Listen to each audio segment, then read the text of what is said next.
Ég held að við bíðum ekkert lengur þá okkur vanti ennþá tvo aðilega í panel, við hljóta að birtast.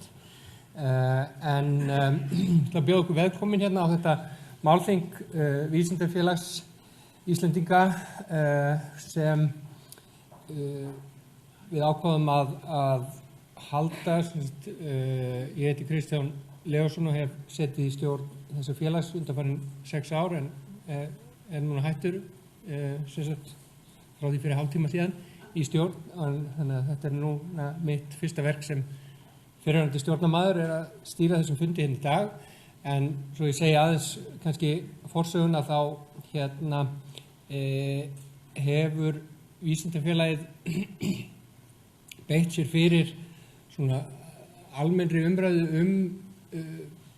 vísindamál í samfélaginu, bæði hvað varðar fjármögnun og umgjörð og svoleiðis og hefur þannig verið svona ákveðin reglíf óháð stofnunum eða fagsviðum eða svoleiðis og heldur svona reynt að sinna þessu hlutverki sem rödd vísindasamfélagsins í heild. Og við gerðum samning við forsætisráðuneytið að taka upp líka á þessum vettvangi svona ákveðna umræðu samfélagslegar áskoranir og þá að hluta með áherslu á þessa svokölluðu 4. iðnbyltingu og því að það er vinna sem er í gangi innan forsætisráðuneytisins líka. Og eitt af því sem okkur langaði til þess að gera og sem við erum að gera hérna í dag, það er að ræða í því samhengi menntamál. Þá erum við kannski að fara niður á svona annað stig heldur en við erum venjulega, því að félagið fyrst og fremst snýr að háskólarannsóknum og því umhverfi, en núna ræðum við fyrst og fremst fyrir skólastig og það eru 2 fyrirlesarar hérna í dag og svo þessi panel á eftir og sem ég kynni þá bara þegar þeir aðilar eru mættir. En fyrsta erindi er frá Stellu Blöndal. Hún ætlar að ræðum sérkenni starfsnámsnemenda í framhaldsskólum og eftir henni kemur síðan Haukur Arason. Þannig að gjörðu svo vel.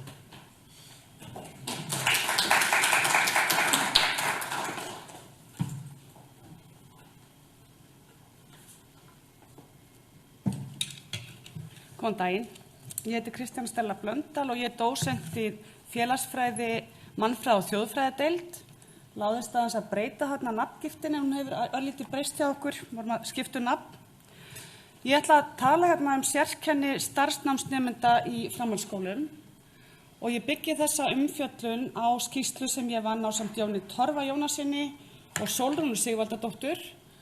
þar sem við vorum að byggja á mjög stóri rannsókn sem við gerðum sem náði til allra framhaldsskóla landsins og allra aldurshópa eða allra námsstiga. Kveikjan að þessu erindi þetta endalausa kall eftir eflingu starfsnáms, starfsmenntunar í samfélaginu. Og ég man eftir því að þetta kom til tals svona ég fór fyrst að fylgjast með kringu 1990. Það var Svava Gestsson, menntamálaráðherra, og það var mikil áhersla lögð á það að við þyrftum að efla starfsmenntun og líka á það að við vildum hafa jafnvægi á milli starfsmenntunar og bóklega námsins, því að eins og við þekkjum þá mikið stigveldi búið að vera í gangi. Það þykir einfaldlega fínna að fara og hefur þótt að fara í bóklegt nám og ljúka stúdsprófi. Þannig að þetta áskorunin sem að allir styra samanlega líka ríkisstjórn Íslands núna. Þetta hefur komið fram þetta grunnur meðal annars stór þáttur í grunnum og breytingum á framhaldsskólalögunum 2008 að það var sérst að gera bóklega náminu og starfsnáminu jafn hátt undir höfði. Síðan hafa mjög margar skýrslur verið skrifaðar á síðustu 30 árum þetta efni.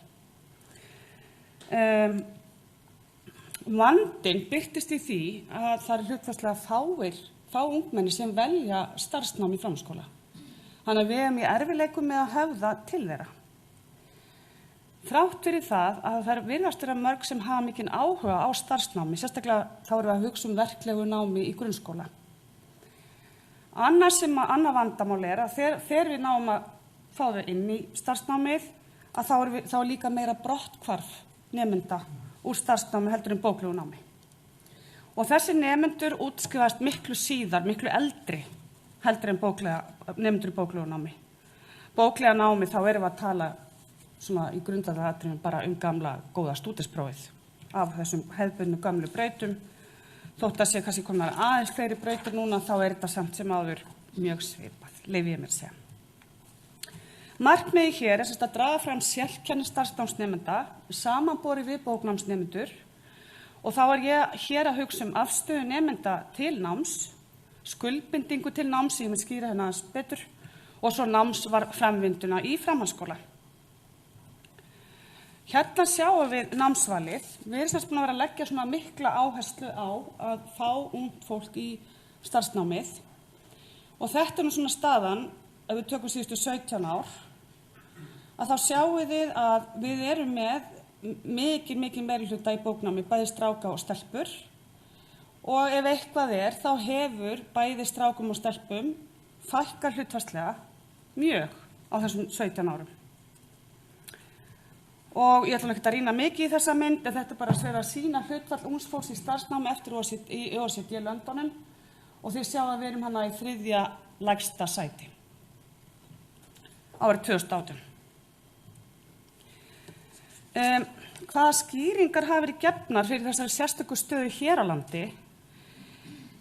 Það samfélagslega áhersla á bóknám, það virðingarstaða menntunar, óígrunda námsval, og þar hefur til dæmis verið bent á að þegar fólk krakkar að ljúka grunnskóla og við hittum þau svona í veislum, að þá spyrjum við oft í hvaða skóla ætlarðu. Við spyrjum ekkert endilega í hvaða nám ætlarðu, heldur í hvaða skóla ætlarðu. Og við vitum það að áhugi leiðir til velgengni. Það alveg sama hvort það í námi eða starfi. En þannig ég mun færa rök fyrir því að það sé stór hópur nemenda sem að velja sér nám þvert á gegn áhuga sínum. Og svo skortur á náms- og starfsfræðslu fyrir börn, ungmenni, foreldra, kennara og samfélagið. Til dæmis birtist það í því þegar verið að tala framhaldsskólakerfið, til dæmis bara í fjölmiðlum, það mjög oft talað menntaskóla. Það svolítið langt síðan að framhaldsskólarnir komið fram, og menntaskóli nú svona dálítið öðruvísi stofnun í hugum fólks heldur en framhaldsskóli, heldur en fjölbrautaskólanir. Fólk veit almennt ekki að það frekar lítið mál að ljúka stúdentsprófi úr starfsnámi. En það það sem að ótti margra við, það það að fólk sé að loka leiðum með því að fara í starfsnám. Ég segi skortur á náms- og starfsfræðslu, nú ég ekkert endilega að hugsa náms- og starfsráðgjafa, heldur ég að hugsa að ungt fólk og krakkar og líka foreldrar og kennarar þurfa að vita og þekkja svolítið bæði skólakerfið og atvinnulífið, og við vitum það því það alltaf þegar að fara að segja eitthvað sér gott þá tala Finnland. Til dæmis í Finnlandi þá fá börn náms- og starfsfræðslu, það bara fastuliður í þeirra stundaskrá allan gagnfræðaskólann eða efsta stig grunnskólans. Hjá okkur þetta bara hipsum hapsum, þrátt fyrir að þetta hafi lengi verið í bæði í lögum og námskrám, að þetta eigi að vera til staðar fyrir ungt fólk. En ég held að foreldrar þurfa ekkert síður endurmenntun á þessu sviði. Hérna ég að vísa í náms- og starfsráðgjafa í 2 framhaldsskólum sem eru starfsnámsskólar, viðtöl sem ég tók við þá, og síðan ég að vísa hérna í orð ungmennis sem var í brotthvarfshættu, var það að fara að hætta í starfsnámi. Og þetta svona tónar við það sem maður alltaf að sjá. Þessa afstöðu. Foreldrum léttir oft þegar þeir heyra að það ekki blindgat að fara í starfsnám. Þeir sjá það að það ekki dauðadómur, þó svo að nemendur fari ekki beint í stúdentsbrautirnar. Fyrir stóran hluta almennings það ákveðin staða, stöðutákn, ákveðin viðurkenning, upphefð, sigur að taka stúdentspróf, og ekki síst fyrir þá sem hafa ekki farið í gegnum það sjálfir. Og svo alveg mjög athyglisvert að ungt fólk, ég fer oft og legg kannanir fyrir ungt fólk og ég að tala 16-17 ára gamla nemendur alls staðar í framhaldsskólum, og þetta ekki bara mín upplifun, heldur bara rannsakanda, að maður segir jæja og þau segja ég get ekki svarað hérna menntaspurningunni. Og það sem já, byrju, hvað gerir mamma henn? Hún hana, þetta er Suðurlandsbraut, þetta svona gult hús, að þau skuli hvorki vita hvaða menntun foreldrar þeirra eru með, né þá svona eitthvað það við hvað þeir starfa. Þetta auðvitað ekki allir, en þetta stór hluti ungs fólks. Þessi strákur sagði við mig, já, foreldrar mínir, þau eru ekkert menntuð. Pabbi minn kláraði nú ekki einu sinni menntaskóla. Ég meina, hann fór bara beint í vélskólann og mamma, hún bara leikskólakennari eða leikskólastjóri.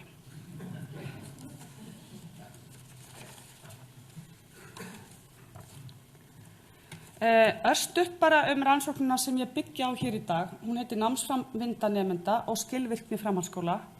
Þetta langtíma rannsókn og sem við lögum þetta fyrir úrtak nemenda og öllum námsárum í öllum almennu framhaldsskólanum. Og þetta var 3500 manns og gott svars hlutfall eins og við sjáið. Og það sem ég að tala hérna núna er námsframvinda. Þá ég við það hvort að nemendur hafa lokið námi 4 árum eftir að þeir hófu nám, eða hvort þeir hafa lokið námi þegar 6 árum eftir að þeir svöruðu þessari könnun, þar að segja 22 ára eða 26 ára, þeim aldurspili, skiljið mig. Þannig að þau svöruðu könnuninni og svo tekka ég á því 6 árum síðar hvort þau séu búin að ljúka námi og þá hvaða námi. Og svo sjáum við skiptinguna, hún náttúrulega bara endurspeglar þá stöðu sem að bóknám og starfsnámið er í þegar kemur að því hversu margir fari í námið. Það eru 2300 manns rúmlega sem að voru í bóknámi og 340 í starfsnámi í þessari könnun. Afstaða til náms. Það er tæplega helmingur nemendana sem segir að þeim hafi líka betur við verklega greinar en bóklegar í grunnskóla, en samt fóru einungis 14% þeirra í starfsnám. Þannig að af þeim sem líkar betur við verklegu greinarnar, þá fara bara 14% í starfsnám. Við spurðum afstöðu foreldrana og það var alveg klárt. Við spurðum þetta var svona fullering, foreldrar minni vilja í ljúki stúdentsprófi og það var bara 85% sem sögðu það. Svo settum við líka fram foreldrar minni vilja í ljúki starfsnámi og þar var bara þriðjungur og þar var athyglisvert að mikill meirihluti nemenda hafði í rauninni ekkert hugmynd hvað foreldrarnir þeirra vildu í sambandi við starfsnám, áherslu þeirra á starfsnám, en það var alveg á hreinu fyrir þeim að foreldrar þeirra vildu, hvað foreldrar vildu í sambandi við stúdentsprófið.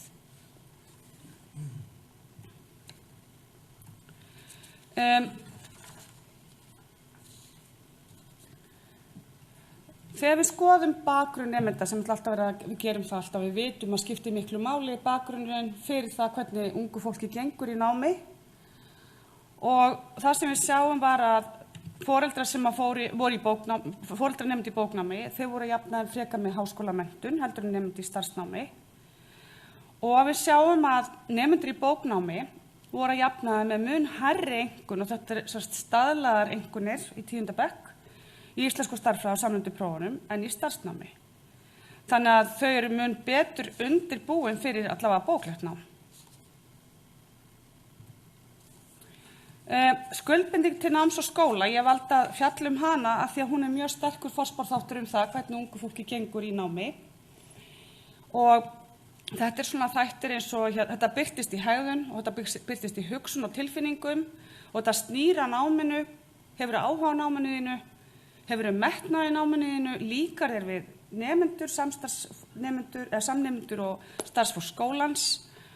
Í hegðun birtist þetta í þáttöku og virkni og í hugsun þá er svona verið að vísa til metnaðar í námi. Og það sem kemur fram hér er að nemendur í starfsnámi voru almennt vissari námsvalið sitt í framhaldsskóla. Mér finnst þetta mjög mikilvæg niðurstaða vegna þess að við erum að segja að það er fullt af fólki sem velur sér bóklegt nám sem er ekki þar af heilum hug. Þannig að þau eru miklu óvissari. Auðvitað stór hópur líka alveg með þetta á hreinu. En það er miklu líklegra að þú finnir fólk sem er ekki alveg vist og það velji bara bóklega námið, heldur starfsnámið, því þá er raunin eftir að fara gegn straumnum. Það þýðir, og við skoðum þennan hóp sérstaklega, þess að óvissu nemendur, þeir nemendur sem sögðu oft hugsa það að skipta yfir í verklegt nám, þeir komu langsamlega verst út á öllum þeim indikatorum sem við höfðum sem að spá fyrir farsæld í skóla. Þessir nemendur, þeir voru líka skuldbundnari í náminu, starfsnámsnemendur. Það er að segja, þau eru að fíla námið sem þau eru í, þeim líkar námið og þeim finnst að hafa tilgang frekari nemendum í bóklegu námi. Þannig að þau eru skuldbundnari náminu og þau eru með minni neikvæða námshegðun sem þýðir í raun og veru bara þau eru virkari, þau taka virkari þátt í náminu. Þau mæta betur undirbúin og þau mæta frekar og svo framvegis. En þegar við horfum á metnað til náms til framtíðar, þá eru þau með minni metnað og það má kannski hluta til að skýra með því að okkar skólakerfi er bara þannig uppbyggt að það er mjög erfitt að fara úr starfsnámi og upp í háskóla. Nema að taka þetta eina auka ár, en það kannski blasir ekki beint við þeim þegar þau eru að byrja í náminu. Og svo þeir minna félagslega skuldbundin. Þarna er verið að vísa til þess hvort þau líki félagslífið og samnemendur.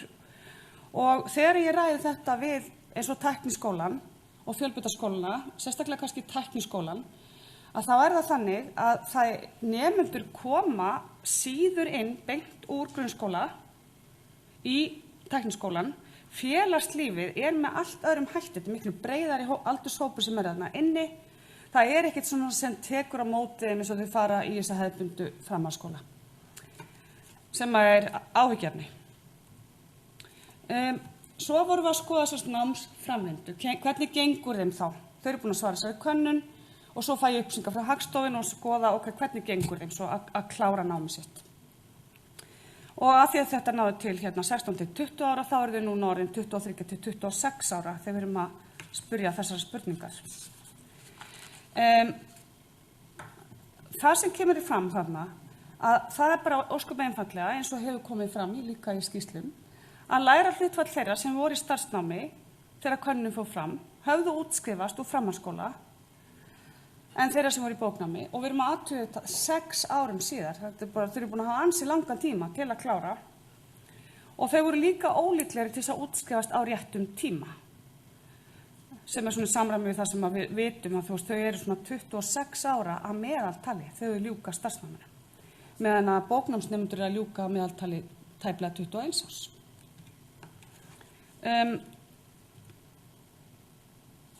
Hérna er ég með svona smá æfingar. Það sem ég er að gera hér, ég er að segja, þau eru sem sagt ólíklegri til þess að ljúka nemendur í starfsnáminu. En er það ekki bara vegna þess að þau eru með slakari bakgrunn? Ég meina foreldrar þeirra eru minna menntuð og við vitum að það skiptir máli.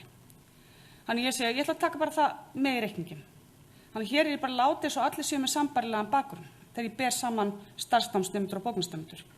Ég tek tillit til þessara breyta sem skuldbindinga til náms og skóla sem sterkur forspárþáttur að ljúka námi. Eftirfylgni foreldra sem ég var reyndar ekki að fjalla hér núna, en hún skiptir líka miklu máli hvernig nemendum farnast. Og svo fyrri námsárangur sem er sá einstakist þáttur sem spáir hvað sterkast fyrir hvort við ljúkum námi, sérstaklega bóklegu námi. Og niðurstaðan er svo að þrátt fyrir að við tökum þetta allt með í reikningin, þá eru miklu meiri líkindi á því að maður ljúki ekki námi en maður fer í starfsnám. Þannig að svona bara stutt samantekt, þið sjáu að fyrsta lagi þá erum við miklu síður að ná til þessara nemenda. Þau eru ekki koma í námið. Og þegar þau koma svo í námið, þá eru þau miklu líklegri til að detta út. Það virðist vera misræmi á milli áhuga ungmenna og námsvalsins. Það er alveg rétt að það er mjög sterk áhersla foreldra á stúdentspróf. Mér finnst það merkilegt að þótt að þau sjáu að finna að námið höfðar til þeirra og þau séu að taka virkari þátt, að þá eru þau samt frekar að detta út. Mér finnst ekkert skrítið, mér finnst það mjög skýrt þetta með félagslegu skuldbindinguna og metnað til frekara náms. Við vitum í raun og veru svolítið mikið það af hverju það er. Og svo þetta með bakgrunnin, þetta er bara þekkt en á heimsvísu. Maður veltir fyrir sér kerfislægum skýringum. Af hverju gengur þeim svona illa að ljúka náminu? Þegar ég var að undirbúa með henni, þá talaði ég við Elsu Eiríksdóttur. Hún sérfræðingur á menntasviði í starfsnámi, hefur verið að gera rannsóknir með því að tala bæði við ungmenni sem í starfsnámi, kennara og skólastjórnendur og svo líka að gera kannanir.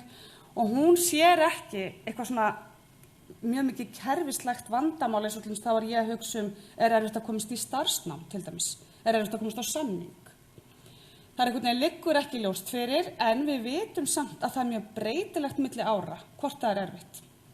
Til að mynda, ég hringdi líka í vinkonu mína sem hársniltir og hún sagði að það erfiðara núna að komast á samning vegna þess að nú eru þeir sem að vinna í geiranum allir komin með sér stóla, þeir reka sér bara sem lítið fyrirtæki og þá dálítið erfitt að vera með nemendur á samningi. Svo finnst þeim líka dýrt að vera með nemendur á samningi. Það alls konar svona hluti sem við þurfum að skoða betur, auk þess að tala við nemendur. Og svona í framhaldinu þá kom ég ekkert inn á það annar erindi og það auðvitað stelpur, strákar og starfsnám. Takk fyrir.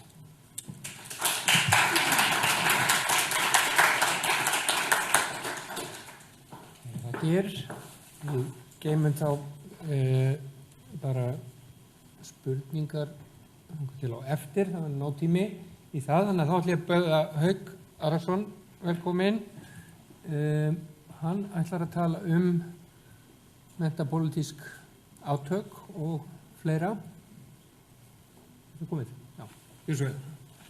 Takk kærlega fyrir og velkomin. Þegar ég var undirbúið þetta erindi þá og reyndi að búa til þennan titil þá hugsaði ég allt það sem ég langaði að tala svo þegar ég fór að skrifa erindið niður svona, að búið til glærur og svona, þá sá ég að þetta yrði svona 3-4 klukkutímar eitthvað svo leiðis. Þannig ég var að skera niður og lausnin væri ekki svo að tala bara hraðar. Þannig að ég ætla svona að einskorða mig við nokkur atriði og sem að mér finnst skipta máli mig langar að ramma inn erindið með út frá svona hugmyndum eða tillögum breytingar eða ekki breytingar þar sem í skólakerfinu. Ég rammaði inn, ég kem þessum atriðum og öllum aftur en þetta bara það ágætt að hafa það í huga. Þetta fjármagn framhaldsskóla með sérstökum hætti. Það eru áhrifin af styrkingu framhaldsskólans sem þarf að vinna úr og eða lengi aftur, maður er að hugsa það. Það eru náttúrugreinar og það eru breyta svona fyrirkomulega sérstaklega á unglingastigi og kannski nálgunum í samfélagi náttúrugreinar í grunnskólakennslu. Það umfang þessara greinar á unglingastigi í grunnskóla. Það með samræmd próf. Mörg þessar atriði, eiginlega kannski öll, það röksemdir bæði með og á móti og hugsa sérstaklega það við samræmd próf, ég kannski bara til að ræða þetta aðeins. Það eru að þróa leiðir til þess að vinna með raunvísindi og tækni í yngstu stigum, leikskóla og yngri stigum grunnskólans og svo það með og þetta allt saman einhverja breytingar, þetta eiginlega ekki breyting vegna þess að það eru núna uppi tillögur að breyta fyrirkomulega leyfisbréfa í kennslu í leikskólum, grunnskólum og framhaldsskólum og ég legg til að því sé ekki breytt. Þannig þetta svona atriðin sem ég langar að nota til þess að ramma inn erindið. En ég lofa að tala líka fjórðu iðnbyltinguna aðeins og setja það henni samhengi og ætla að fara að reynda fljótt yfir. Áskorunina sem við að glíma það að það muni hverfa störf og koma önnur í staðinn og það líklegt að þau störf sem að koma í staðinn, það svona meiri rútínustörfin sem hverfa sem að tæknin leysir á hólfi verða störf það sem þörf fyrir raunvísinda og tæknimenntun. Og þið sjáu þarna þeir sem ekki þekkja STEM, það stendur fyrir Science, Technology, Engineering, Mathematics og ég nota þessa skammstöfun dálítið í þessu erindi, svona hér og þar. Þannig að þetta það sem ég á þá við með því. Nú, ef við skoðum Ísland, þá eru hlutfallslega fáir á Íslandi með þessa menntun og hér var ég nú einhvers staðar með nefnir við, þá ætla ég að hlaupa aðeins til. Nú, þá fæ ég ekki upp hvað þarf ég að gera? Escape eða eitthvað svoleiðis? Nei, það gerist ekki þannig. Já, ég ætlaði sem þetta að hlaupa á milli skjala, þannig ég vona það gangi aðeins.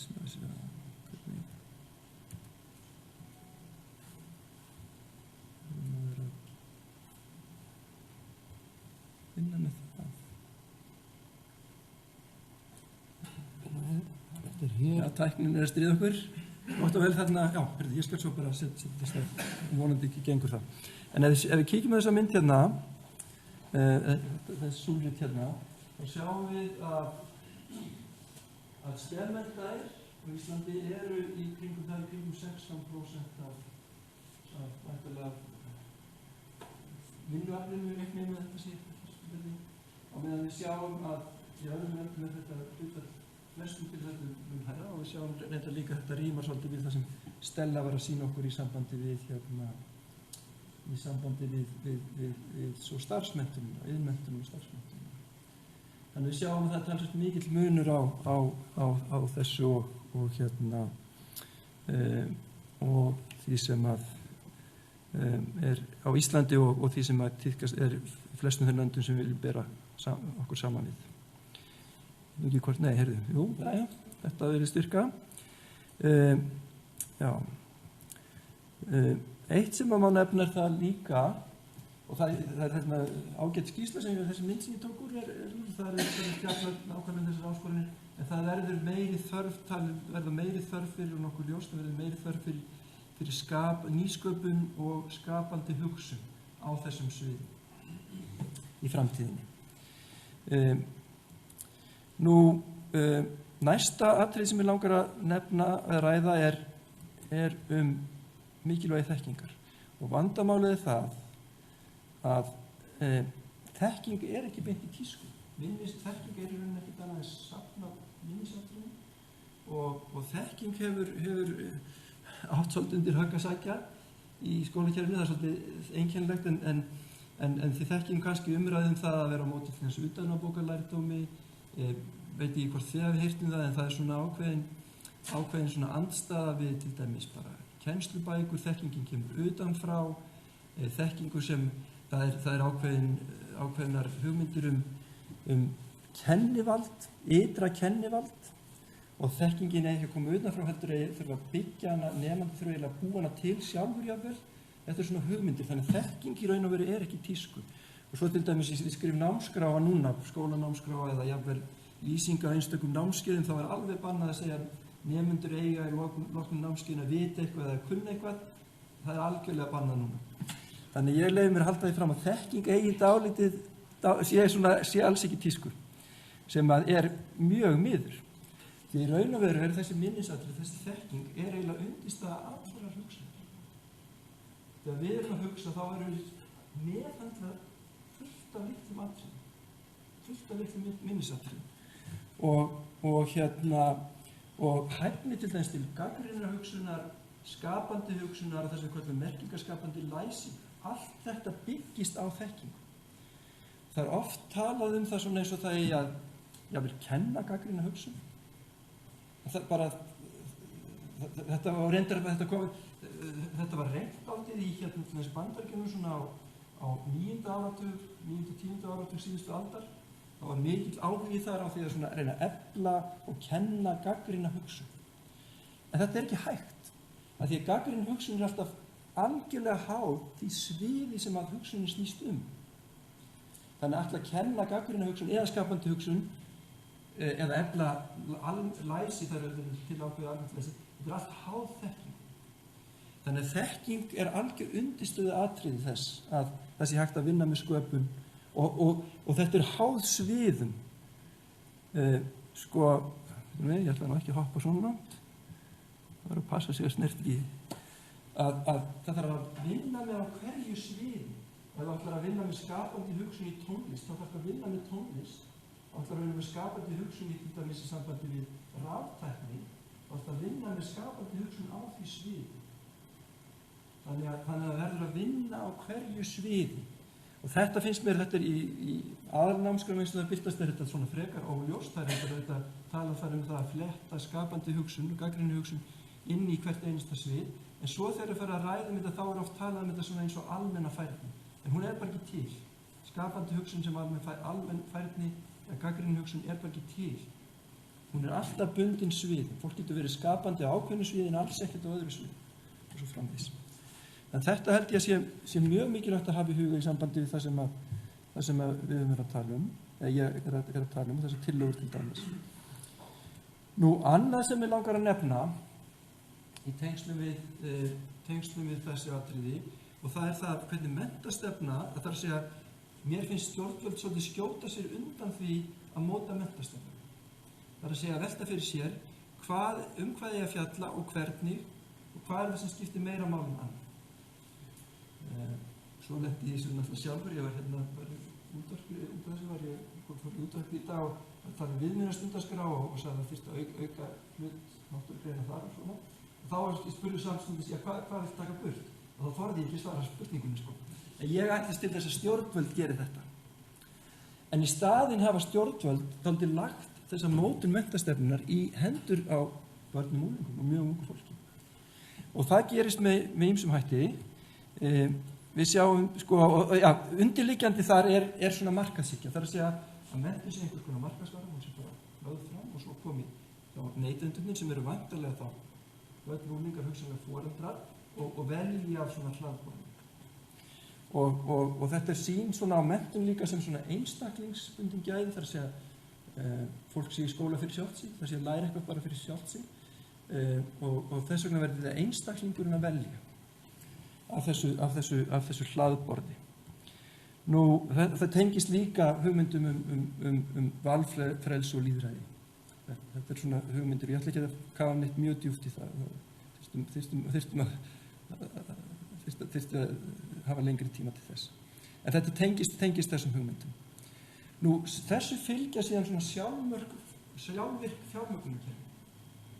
Það greitt fyrir þreyttar einingar, það eru reiknilíkön og svo framvegis og svo þegar að nemendastraumur liggur í eina átt við aðra, við heyrðum til dæmis Stellu talið það að jafnvel þetta val kannski ekki vel ígrundað, alls ekki endilega vel ígrundað, en þá eltir fjármagnið.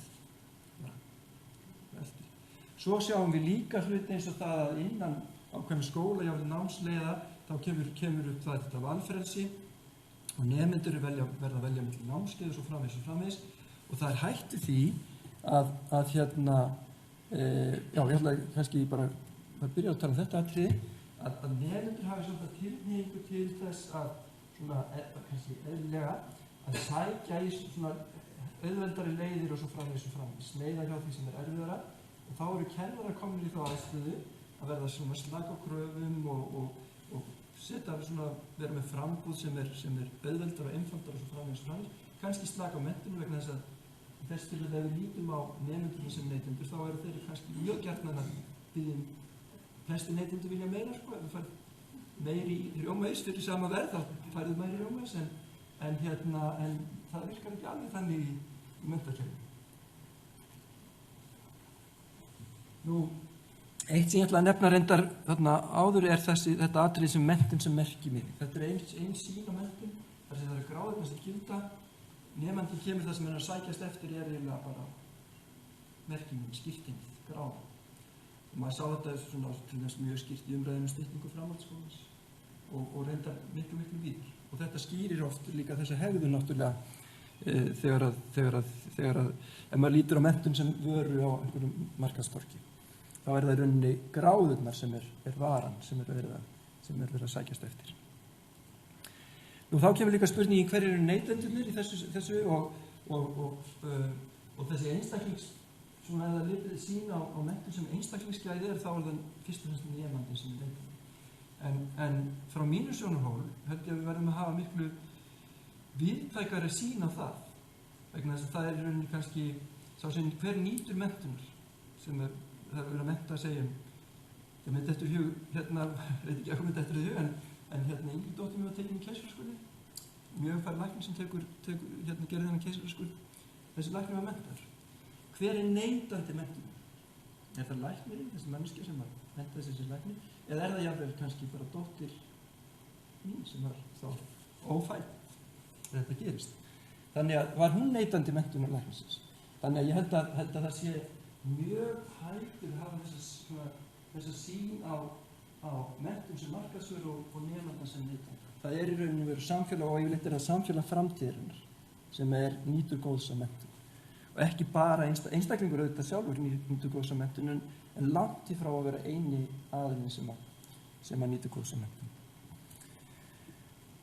Já, nú langar mér aðeins að fara nær þessu, voru þessi straumar og það eru fullt af straumar sem ég sleppti bara að ræða sem ég hefði ræða en þetta er þessi undirliggjandi straumar sem ég vil tengja þessa umræðu við og nú ætlum ég bara að kíkja á nánar á kannski ákveðna þætti í sambandi við skólakerfið okkar. Og það fyrst er það, ef maður hugsa framhaldsskólastigið, að þá höfum við eiginlega aldrei almennilega, það hefur ekki myndast neinn sérstök sátt það hvers konar skólar framhaldsskólar eru. Hvort þeir séu almenni skólar, þeir eru staðbundin alltaf sumir og í Reykjavík voru með þessar hverfisskólar og fólk úr ákveðnum hverfum átt að velja, þetta var fyrir nokkrum áratugum og ekkert kannski mjög langt síðan. Þetta sem almenn menntun og þá hugmyndin svo væntanlega framhaldsskólarnir séu tiltölulega einsleitir eða þetta mjög sérhæfð menntun? Það að framhaldsskólarnir séu mjög ólíkir og bjóða upp á mikla sérhæfingu og þeir hafa auðvitað þróast í raun og veru þannig að þjóna mjög mismunandi hópum og þetta náttúrulega var aflagt þetta með hverfaskiptingu, þá kom upp spurningar með inntökuna og svo framvegis. En þetta einn af þeim spurningum sem að mér finnst aldrei hafa verið almennilega svarað. Ég reyndar sjálfur hallast þetta því að það sé rétt að líta á framhaldsskólastigið sem sérhæfða menntun, enda virðist það nú svo sem vera kannski framkvæmt þannig. Og þá kemur að hinu að það er það að ég held að það sé nauðsynlegt að þetta er mjög mikilvægur aldur í menntun manneskju. Þessi aldur frá 16 fram til 20. Og ég held að það sé mjög mikilvægt að við höfum skóla sem eru mjög sterkir á þessu STEM-sviði stærðfræði, raungreina, náttúrufræðigreina og tækni. Og hún sé nauðsynleg og við sjáum þetta reyndar líka, við sjáum að það er ekki bara þessi, ég meina það er ekki sérstakur framhaldsskóli sem að sér hafi sér til þess bara í íþróttum körfubolta, ég byrja eitthvað. Ég held að það sé svona tekið til þess. Við höfum framhaldsskóla sem leggja áherslu á tónlist, myndlist. Þannig ég held að það sé ekkert óeðlilegt að líta svo á að það sé að raunvísindi og tækni það sé eðlilegt að efla sérstakar skóla sem leggja áherslu á raunvísindi og tækni.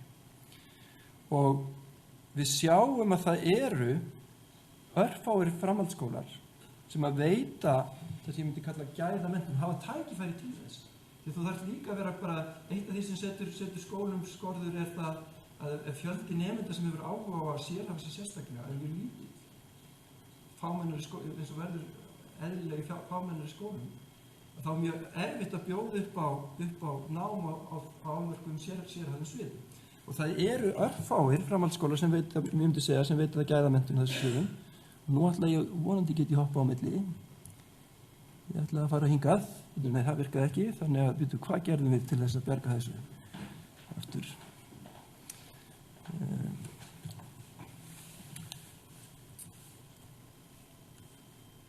Já, glæsilegt, takk. Þú verður að vera tilbúin að hlaupa og hjálpa mér við og við hérna. Það sem mér langaði að opna var þetta hérna skjal. Hér sjáum við, þetta er skjal, þetta er könnunarpróf fyrir afleiðingar sem skráður í svona stærðfræðigreiningu á Háskóla Íslands á einhverjum tíma. Og þetta hugmyndin var svo að mæla sem meðalárangur á könnunarpróf. Og fyrsta lagi og hvernig skólanum raðað eftir þessum meðalárangur, eftir stærðfræði. Við sjáum náttúrulega hvaða skólar það eru sem þessum árangurinn er bestur, betri og hvað er þessi lagar sem undirbúning. Nefndunni þarna eru væntanlega þeir sem hafa nefndur sem ætla sér að verða fólk sem ætla sér að vera áhuga á verkfræðinámi og svo eðlisfræði, starffræði, efnafræði og svo framvegis þessum greinum. Þannig þetta er árangurinn. Við langar líka verið aðeins á fjöldatölum. Það skiptir ekki síður máli. Það það sem ég að nefna sér. Að við sjáum að þessi skóla sem eru líka að betra framgang, það er fjöldi sem kemur það. Og svo fjöldi minnkar minni líka. Þannig við sjáum að þessu, þetta er bara svona smá svona vísbending það sem ég ætla að fullyrða það, að það eru örfáir framhaldsskólar á landinu sem standa undir þá að þessu leitinu menntun verkfræðinga, eðlisfræðinga, starffræðinga og svo framvegis á Íslandi. Örfáir framhaldsskólar. Og mér langar að setja þetta svo í samhengi við fjárveitingar til framhaldsskólana. Og hér sjáu þið, þetta er glænýja tölur, þetta er fjárveiting 2019 og hérna er þeim raðað eftir upphæð per nemenda. Og alveg frá því að það tæpa 4 milljónir niður til 1 milljón. Og ef við skoðum skólana sem að ég fullyrði að standi undir menntun vísinda- og tæknifólks á Íslandi, þá eru þeir hér. Þeir eru allra lægstir. Bara svona til að setja þessar tölur í samhengi þá þótti þessar tölur eru reyndar eldri. Þetta er sem bara fjárlögin 2019. Þetta er líklega tölur frá 2017 og 2018. En bara svona til að setja þessar upphæðir í samhengi við kostnaði við hvert leikskólapláss heildags og við kostnaði við hvert nemenda í grunnskóla. Þetta er meðaltölu. Þetta er ári. Þannig ég myndi segja að við erum ekki að veita ef við erum hugsa fjármagn til skólana, þá erum við ekki að veita því til þeirra skóla sem standa undir menntun vísindamanna, verkfræðinga og svo framvegis í Íslandi. Og þess vegna eina tillögum mínum er einfaldlega svo að það sé bara þessi skóla verður fjármagnaði sérstaklega og það fé eyrnamerkt þessu hugfærslu. En það er eitt sem að ég, í sambandi við þetta má nefna, þessar tölur koma út úr reiknilíkani. Í þessu reiknilíkani er til dæmis skipt og það er talað og þau hugtök voru notið hérna áðan, bóknámsskólar, verknámsskólar og svo framvegis og blandaði skólar. Og svo er talað bóklega greinar og verklega greinar. Og þetta hefur alltaf farið dálítið taugarnar á mér. Því frá mínu bætinu séð til dæmis bara grein eins og eðlisfræði, sem er svo grein sem þeir sem hefur sér eftir mig er auðvitað ekki bókleg grein og ekki bara verkleg grein heldur, hún er samnám. Bóklegt og verklegt nám verður að haldast hönd í hönd og verklega námið er dýrt og verklega námið það verður að vinna í skiptum hópum og svo framvegis og tækjakostnaður og allt þetta, þannig að flokka þessa skóla sem sinna til þess verklega námið sem hverju er gríðarlega vel. Gríðarlega vel, með glæsilega stofur og svo framvegis, en er að gera það með mjög lágum fjárframlögum frá ríkinu. Ég held að, og ef er mjög góða stofur, ég held að þær hafi byggðar upp á gjafafé. Þannig að ríkisvaldið er ekki að styðja við þetta nám sem skyldi. Þannig að ég held að þarna sé þetta er röksemdi fyrir þessari einna fyrstu tillögum sem er alltaf þessu að það sé veitt fé til þessar skólum til þess að stuðla þessu námi.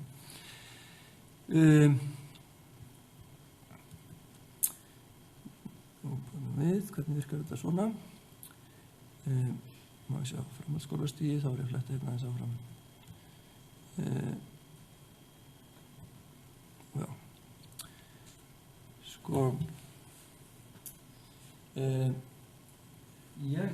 Hvers vegna?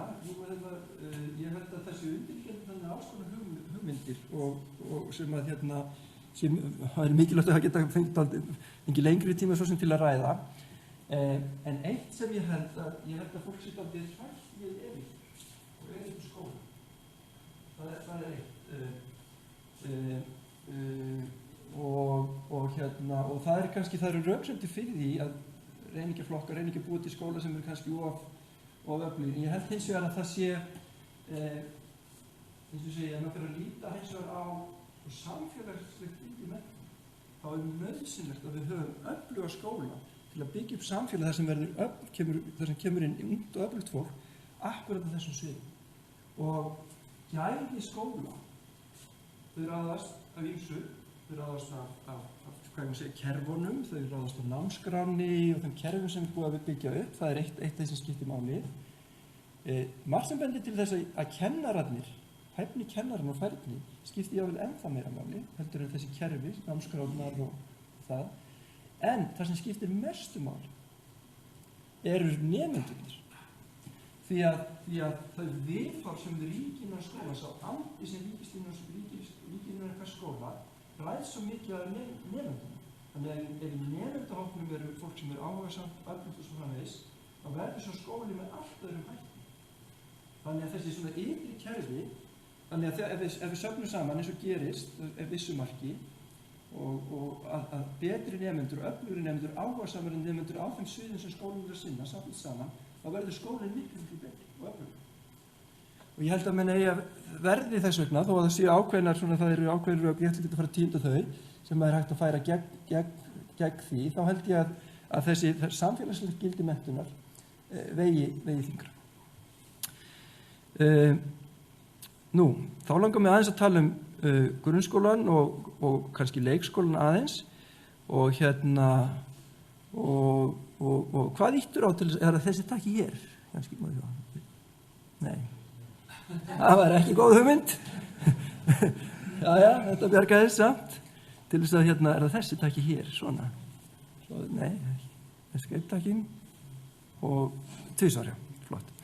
Að því að tala um leikskólan, ég veit ekki, ég komið langt fram í tíman? Ég er ennþá innan tíma, ennþá, en á hraðri leið, eitt af því sem ég sjálfur er svona stoltastur af, svona í því sem ég hefur að gera, er að þróa vinnu með leikskólabörnum. Tengslum, ég langar bara að nefna það því að nú er ég farin að tala um annars skólastig. Þetta kallað vísindaleikir og ég hef þessa mynda því ég er sjálfur á henni. En það er hægt að vinna á leikskólastiginu og ég ætla ekki að eyða löngum tíma í yngsta stig grunnskólans og leikskólastigið, en það er hægt að vinna gríðarlega, þarna er verið að vinna með ljós og það er líka að vinna með segla, bara svona til að sýna ykkur myndirnar, bara svona svo þið sjáu börnin, þau eru að vinna með þessi til þess að pæli því hvernig segla geta virkað í svona segulkraftar geta virkað í gegnum hendi og fjarlægð og svona, bara svona nefnum sem dæmi, en það er hægt að vinna, þetta er eitthvað sem það er óplæður akkur, það eru gríðarlegt tækifæri, þarna eru kerfin í lagi, það er fullt af tíma, það var lengdur tíminn í aðalnámsskóla grunnskóla fyrir yngrasti grunnskólans og það er fullt af tækifærin til þess að vinna með þessa þætti og læt staðanumið hér við sem sagt við yngri stig grunnskólans, við hvað gerist núna, já. Hins vegar, ég hefði kannski hægt að hoppa strax, var það svona.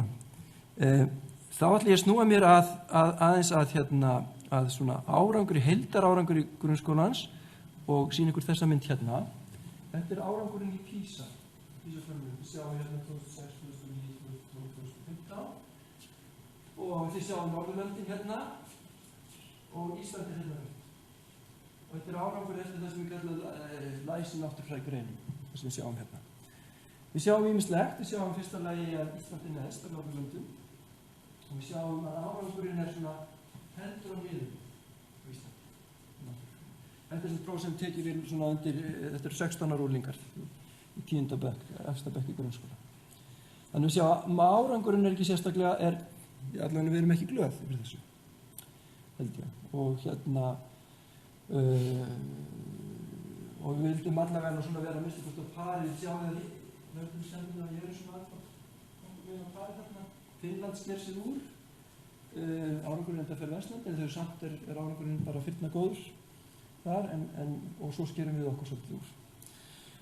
Ég hef stundum leyft mér að segja að þó að árangurinn sé frekar slappur, að þá standi íslenskir unglingar og kennarar sem bara býsna vel.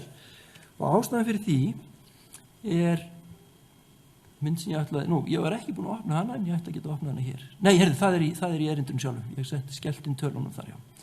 Það eru þessar tölur sem þið sjáu þarna.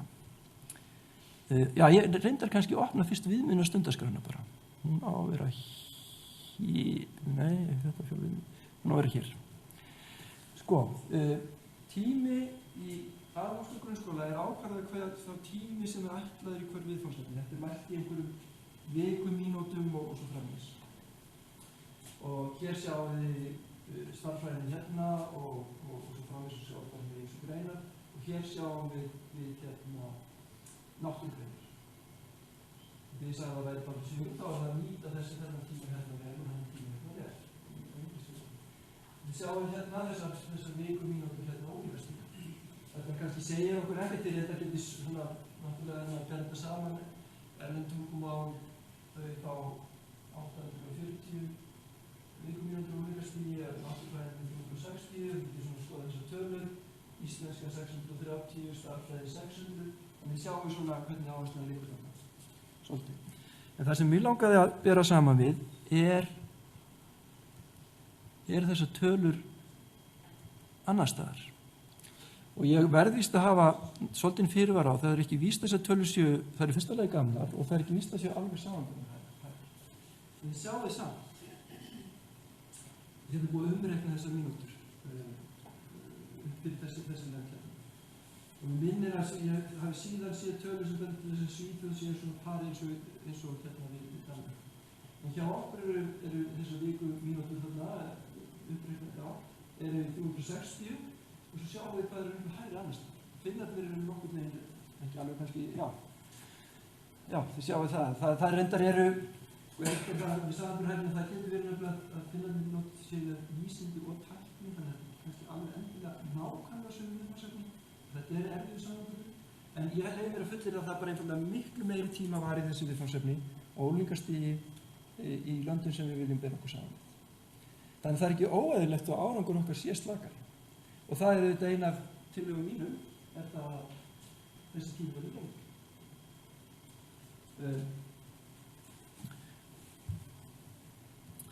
Nú, þá komum við að þessum tillögum.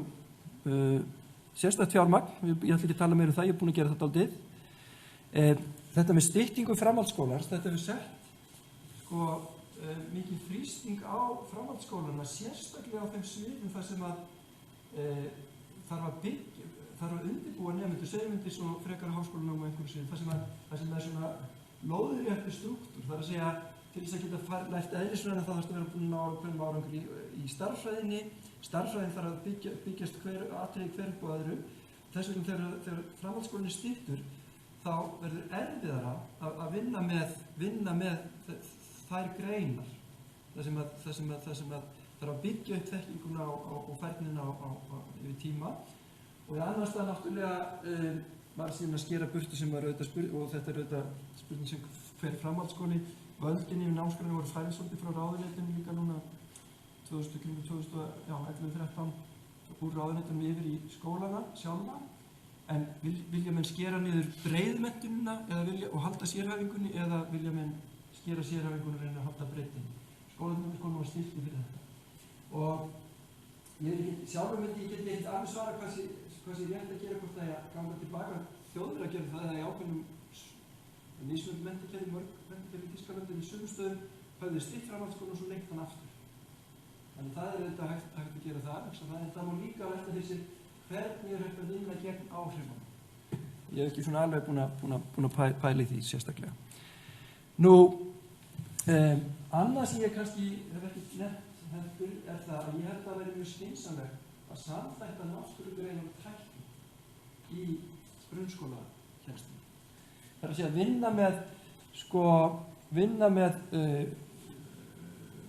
vinna bæði með hvað ég má segja, ef maður er að kenna þrýsting og krafta í vökvum í eðlisfræði í grunnskólanum, að þá vinnur maður líka með pípulagningar og hvernig þetta skiptir máli fyrir pípulagningar og svo framvegis. Og ég held að það getur svona tengst svolítið þessu að vekja athygli á því að það er mjög mikil tengsl á milli. Það að vinna með þrýsting og svoleiðis er nátengt pípulagning og tækni. Og ég hef séð kennslubækur sem því miður voru á finnsku en þannig ég gæti ekki mikið lesið það, en mér var sagt frá þeim og ég var í Finnlandi og var svona kennslubækur sem þeir eru með kennslubækur í eðlisfræði þar sem eru miklar tengingar við tækni og iðnir og hagnýtingar. Þannig að þetta er eitt af því sem vægt að gera og svo náttúrulega þarf að vinna og auka áherslu á sköpun og það að nemendur geti, já, ég ætla ekki að kannski hafa, ég held að það sé eitt af því sem skiptir máli.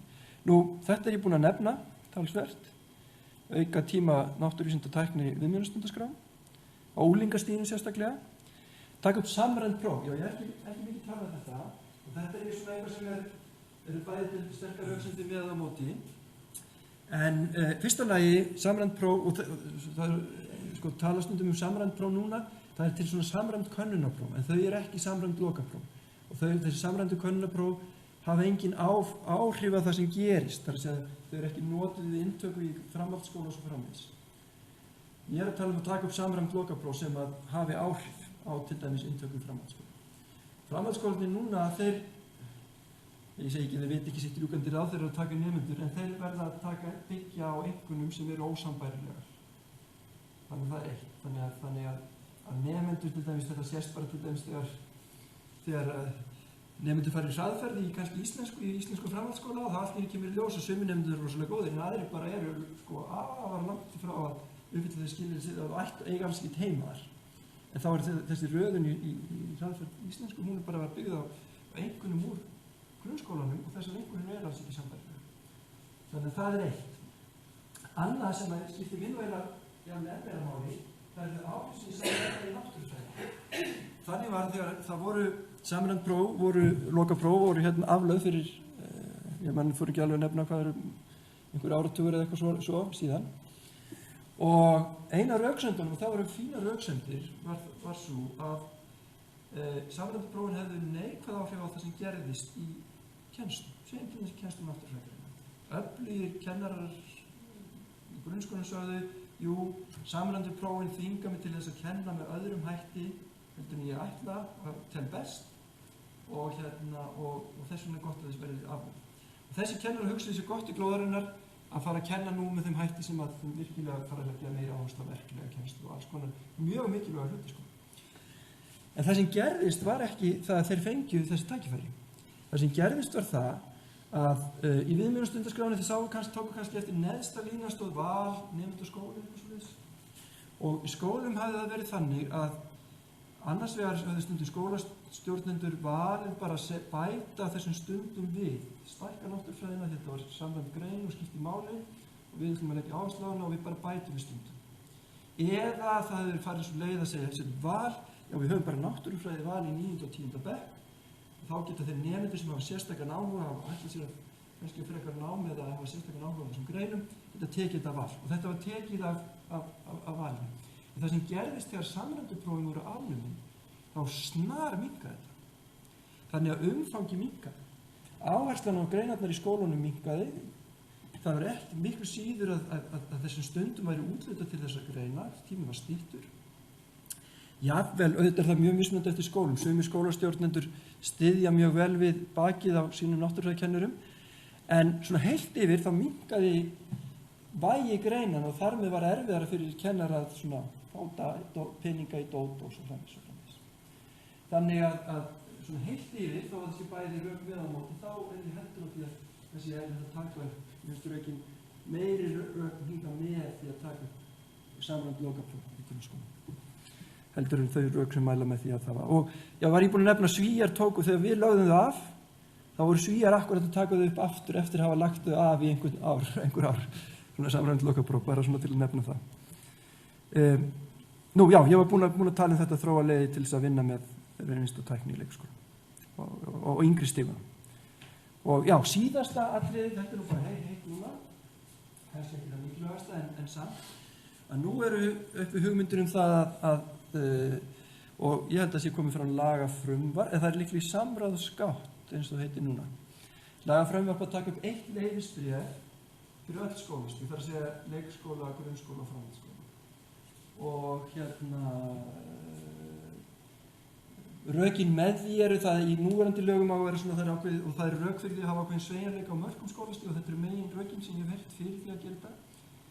En frá mínu bæjardyrum séu ekki bara mínum heldur hefur bæði deild faggreininnar kennslu sem ég tilheyri og menntavísindasvið sem heild hefur svo sem ályktað og var með fulltrúi í nefndum sem voru að vinna í umfjöllun þetta og hafa ævinlega lagst gegn þessu félag framhaldsskóla kennara líka. En menntunarkröfurnar sem hægt að gera sem fyrir það að vera kennara leikskóla, grunnskóla og framhaldsskóla eru algjörlega ólíkar og frá mínum bæjardyrum séð eru störfin gjör ólík. Og ég ætlum kannski ekki að fara að tala þekkingagrunn, það alveg efni erindi annað en þekkingagrunn fyrir kennara, en það bara allt annars þekkingagrunn og þess vegna mjög óeðlilegt að hafa eitt leyfisbréf. Þetta var það sem ég hafði framfæra.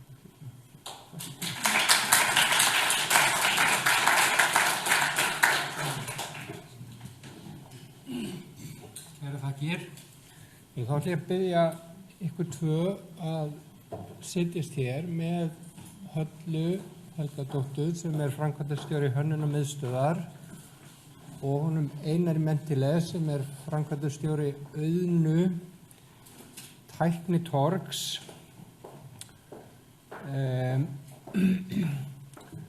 Þannig að við höfum þá,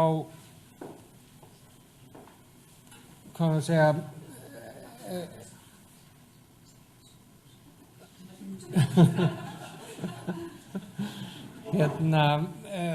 hvað maður segja, getum svona reynt að ramma þetta allt saman inn aftur svona í þessu samfélagslega samhengi og í samhengi við atvinnulífið og nú hafið þið tvö svona góða sitt hvora innsýnina inn í þetta sem kannski kemur síðan til viðbótar við það sem hefur komið fram í erindunum. Þannig ég ætla að biðja kannski ef þú Halla getur svona aðeins bara stutt bara brugðist við þessum erindum og svo Einar og svo getum við tekið svona almenna umræðu og spurningar. Já, það takk fyrir góð erindi og mér fannst þetta áhugavert kannski í svona fyrra erindinu þá var ég allan tímann að hugsa námsframboð í tæknigreinunum þar sem við erum bara með fjöldan af menntaskólum og bóknámi með framboð af bóknámi og í rauninni og kannski ekki að vera bara fyrir grein og minnst eins og framboð verknáms sé mjög takmarkað og eða mjög takmarkað ekki að segja en takmarkandi að við sjáum svona ákveðna upplifun af því það sem að ef þú bara fara í þá leik að það komið með starfsval svo snemma þú bara fara að læra að verða smiður eða þú bara að læra að verða píplögnumar eða sem að ég held að sé ekki í takt ég held að mörguleiti að það námsframboð sé ekki í takt við nútímann og í takt við það sem að við erum með ungmenni sem eru svona heima til 25 ára sem að þau eru kannski ekki svona fljót að ætla sér út á vinnumarkaðinn eins og okkar kynslóðir voru. Þannig ég mér finnst það kannski áhugavert og auðvitað kannski fjarvera skapandi greina, lista, hönnunar úr eiginlega öllu þessum námsframboði. Það kannski ekkert á framhaldsskólastigi eða ósögulega lítið og þannig að það var svona sem ég var svona hugsað við þar og kannski þegar ég kemur úr þeim rammi þá maður horfið líka það sem að þú ert að tala að þá ég hefði gaman að sjá til í töflunni fjármagnið sem við erum að velta fyrir sig eins og í raungreinum og þessi skóla það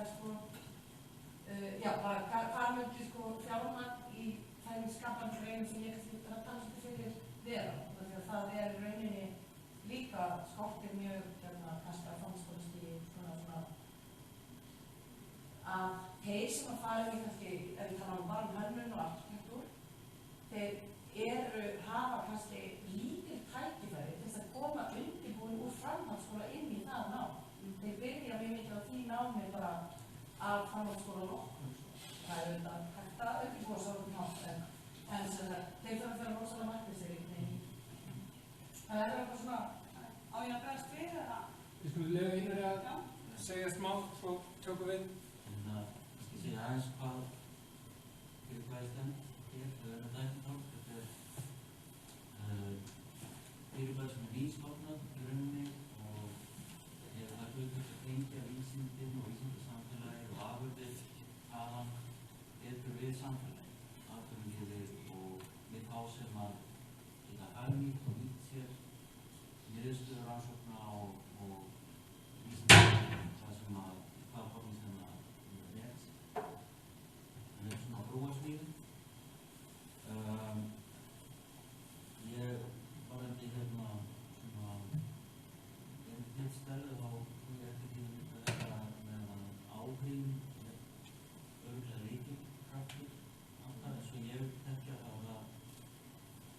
farið sjálfur ekki farið í gegnum það sko og tekið allt með óskýrsilegar ákvarðanir fyrir vikið. Ég ætla sko ekki menntaskóla og fíkna ykkur áhugi við það nú bara klára það og ekki háskóla. Ég endaði með doktorspróf á MBA þannig að það er svona áhugin þarf að kvikna á leiðinni og gaman að sjá þarna leikskóla dæmi og leikskólum og því þarna er hugurinn þróastur og þetta eru örugglega einhverjar minningar sem að geta haft áhrif á val síðar á lífsleiðinni. Þannig ég held að það sé mjög öflugt tæki að tengja við barnið þegar þau eru opinber öll og foreldrarnir ekki hvernig að skipta sér að bóknámi eða starfsnámi. En og talandi foreldra þá finnst mér einmitt skýna í gegn hér voru að hugsa að hvað er mikilvægt fyrir foreldra að tala við börnin sín. Það er skerfilegt ef að þau viti ekki í grunnskóla hvað foreldrarnir eru að gera alla liður á daginn og kannski einhver feril upp sem að þau eru ekki að deila með börnunum. Þannig að ég held að bara að vanta fyrirmyndir að það geti verið hlut af því að krakkar eru svolítið tímd, það er náttúrulega mikið framboð, bæði af efni og þjónustum við svokallaða internet, en framboð af leiðum sem þetta er að fara og ef að ég sé þetta svo víðar alveg upp úr öllu að vanta fyrirmyndir og dæmum þetta, bæði árangur þess vegna í atvinnulífinu en en líka á þessu stöðum þar sem að nemendur eru að velja sér leið hvaða möguleikar eru og hvað hefur við gert og hvað liggur áhuga. Þetta er svona einhverju byrjið. Já. Stella, viltu þú? Já, kannski það er þessu sko, ég er sammála því, fólk er að velja sér svona rosalega út, 16 ára gamalt, það vil verða. Punkturinn var fyrr, en við erum alltaf með þessar gömlu iðgreinar, en við erum alltaf með miklu meira. Og sko það eru svona 90 í framhaldsskólakerfinu, í starfsnámi. En þau eru í raun og veru góð, að því leitt sko nemendur ekkert að bjóða sér það, þó við búum til eitthvað svona, við erum alltaf að breyta tölunum, hækka hlutfall, fá sér klára til dæmis, í samanburði í OECD-skýrslum, þau verður að tala brokka, þá komum við svo eitt út sko. Ekki svolítið þannig að þá búið til eitthvað svona 2 ára nám, svo fara að krakka í þetta, komast að því að þetta gefur ekki neitt. Þannig að það er líka það að þetta er gefna alvöru raunverulega kostir fyrir þau, en það er fullt í gangi og með hennuna, ég búið að fylgjast með því, en til tækniskóla er mjög margar svona hennuna leiðir. Og það er að breytast, sko, það er að breytast mjög. En það er líka hýra. En tæknis, sko, ég var líka reynsla þessu af sinni, sko, ferðalegi í skólakerfi. Alveg dæmi gefur tölvu alveg drengur að fóru þessum kunningi að börn í tölvuheimi, svona ég held að það sé að kerfið nefnilega og mögum fólk með þess að líka. Og að það er, sko, það sem maður sér að margir þessu krökkum þau fara að þvælast á milli, það er ágætt það, en svo endar fyrir í milliskólum í Reykjavík sem er raunverulega með frábært framboð til þess, en það eru krakkar sem eru búin að dekka eitthvað staðar annars staðar. Þau velja ekki þann post, hann er ekki að þeim stað að þú velja að fara þangað. Þannig að þau eru búin að, þannig að það er ekkert, sem ég held að það er löngu tímabært að hafa svona, það getur verið tækni og hönnunar, þú veist, og lista menntaskóli sem er miklu meira alvara í því. Þú veist, en ekki svona, við erum svo ókvæmst mikið að nálga þess að greina sem er svona gaman auðvitaðlega, þú veist. Og ég horfi líka, það er spurning sem ég finnst alltaf gaman að spyrja eiginlega það sem ég hindi. Það er bara, hvað eru börnin þín að læra í dag? Þú veist, að þremur afkvæmum er ég alltaf reynt að læra eitthvað listir, eða eitthvað, skapandi, fatahöfun eða kvikmyndagerð eða eitthvað. Og þá er næsta spurning, við hvað er það þau að vinna? Þú veist, á þeirra starfsál að vera, og það við erum ekki að taka það annað. Inn í skópum við erum svona að reyna, fullt að kennurum að reyna og flott, ég er ekki að meina að, þú veist, ég ger mikla virðing fyrir því sem ég ger. En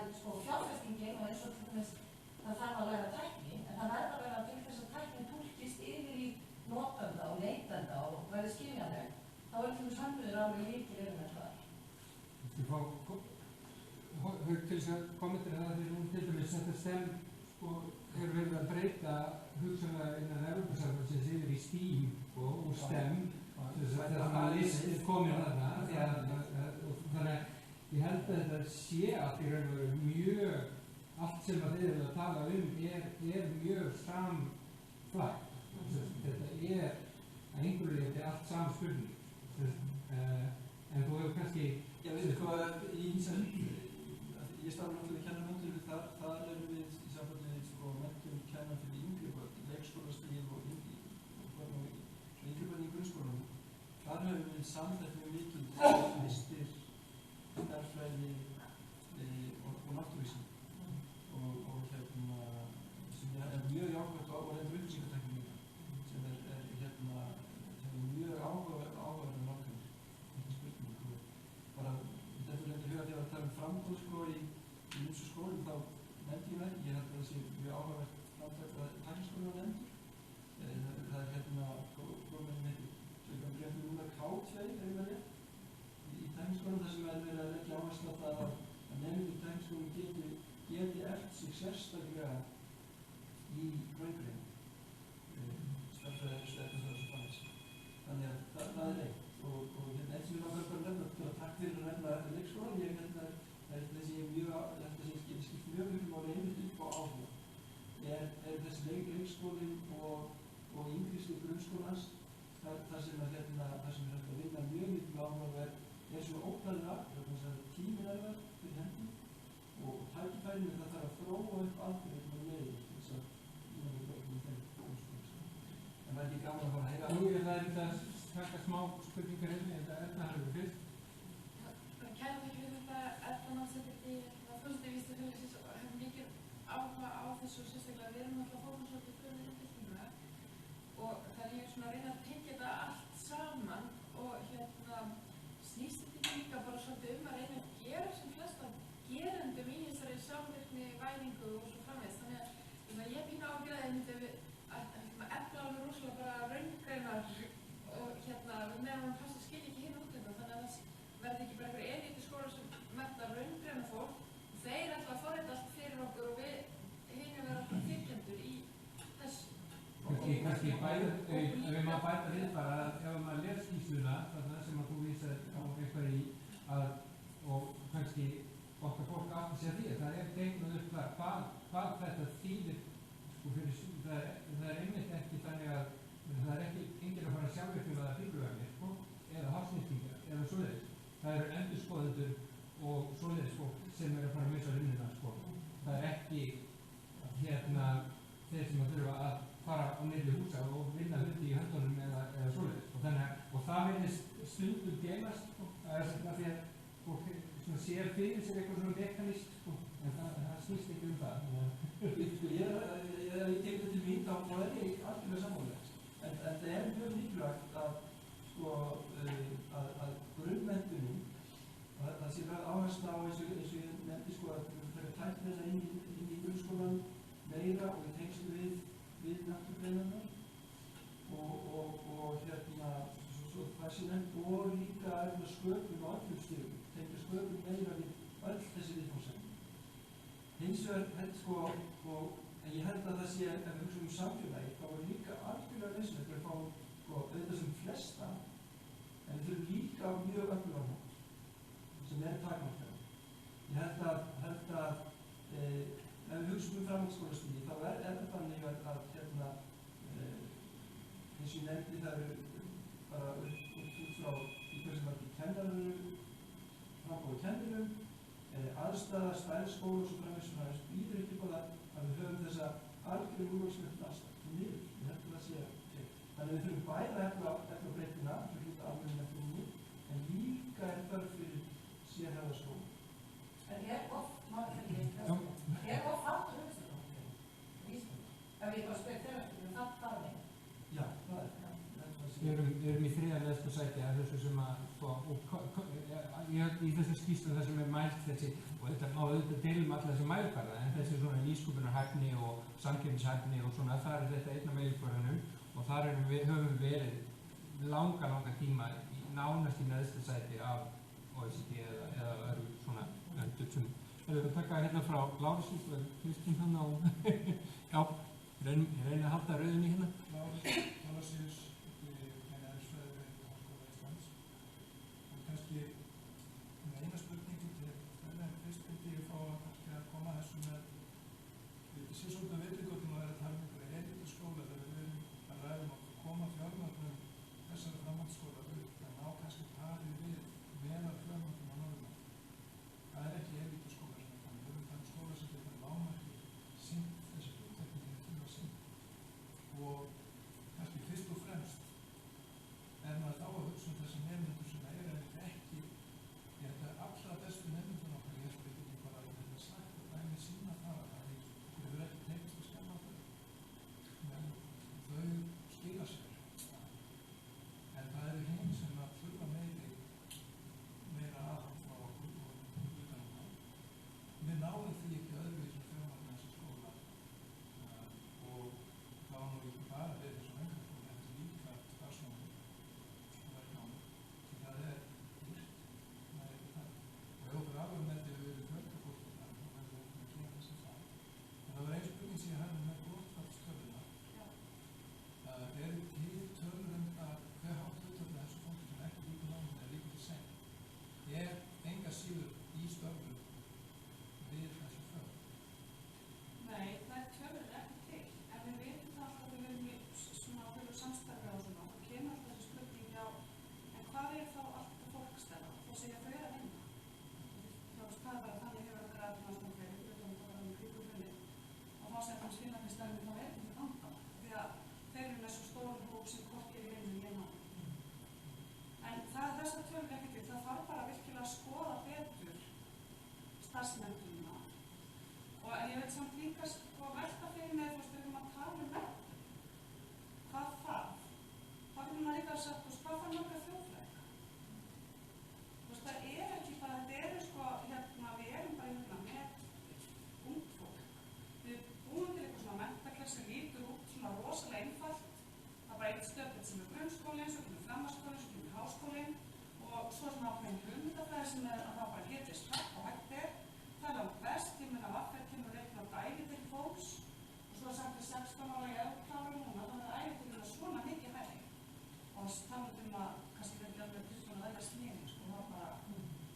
En það sem við sjáum og við verðum að hugsa er þessi opni hugi einstaklingana og skapa við séu skapandi, en ekki að boksa svona mikið niður. Þannig að ég er sammálaðir og þurfum að undirbúa nefndunum hér fyrir flest og halda góða möguleikum opnum, en við finnst mér ekki hægt með að það er svona pragmatist bara, hvað þurfum við marga að tekna þetta? Kristín? Já, ég er Kristín Bjarnadóttir og ég var mikið áfengstjóri við Fjölbrautaskóla og henni síðan við háskóla. Ég ætlaði bara að gera tvær athugasemdir eða svona komment. Fyrsta lagi, það er fjárveitingarlista þarna sem Haukur var með. Það er náttúrulega, ef maður skoðar hann vel, þá sér maður þetta að skólar út á landi, þeir fá miklu herri fjárveitingar. Þetta er bara hluta byggðastefnu. Það er ekki hægt að halda úti skikkalega námsframboði ef það þarf að fylla alla hópa í jafns við menntaskólinn í Reykjavík. Svo sá ég öðrulagi að þá eru líka framhaldsskólar hér á höfuðborgarsvæðinu og minn gamli skóli, Fjölbrautaskóli í Garðabæ, var með svipaðar fjárveitingar og menntaskólinir sem hann var búin að líta þetta gull. Og það er skóli sem hefur mjög tiltölulega gott framboð af listgreinum sem þessum þarfir myndi skipta í stærri hópmæli. Þannig að, og þar er ekki þetta módel sem þetta fjárveitingamódel eiginlega hanna að skólanum sjálfum í samræðu við ráðuneytið. Þetta átti eiginlega uppvöxin í Bændaskólanum í Reykjavík, að Steinn Eilsson var einn af höfundur þess, vegna þess að menn var sendinefndir Suður Reykjavíkur til ráðuneytið til að hakka meiri peninga, þannig að þetta er þá mistöktið tilraun til að veita peningunum svona svolítið af einhverju jafnræðu eftir einhverju mynstri. Nú, svo hittir með sem ég vildi beina í framhald af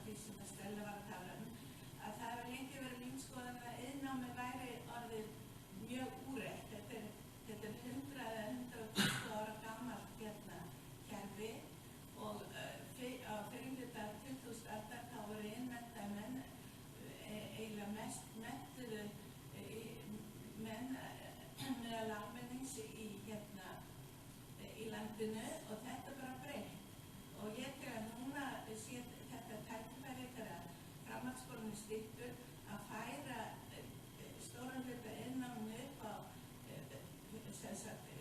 þriðja skólastigið og ef maður tekur greinar eins og bílindreinar og pípulagnar og bakaranámi og allt þetta er mjög flókin tæki sem maður er að fást við og maður ætla að fara með þetta með einhver viti, þá þarf meira heldur en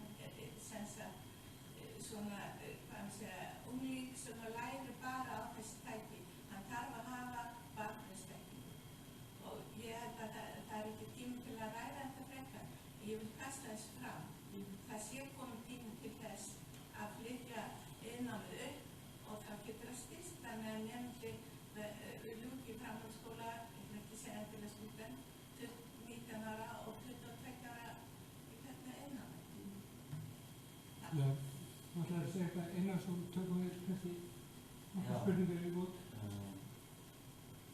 Og ég varði þessi sérhæfingu og STEM og STEAM og held ég að og þegar við erum að tala um fjórðu innbygginguna þá er þetta líka verið að tala um það að við vitum ekki hvernig störfum við líka út eftir 10-15 ár.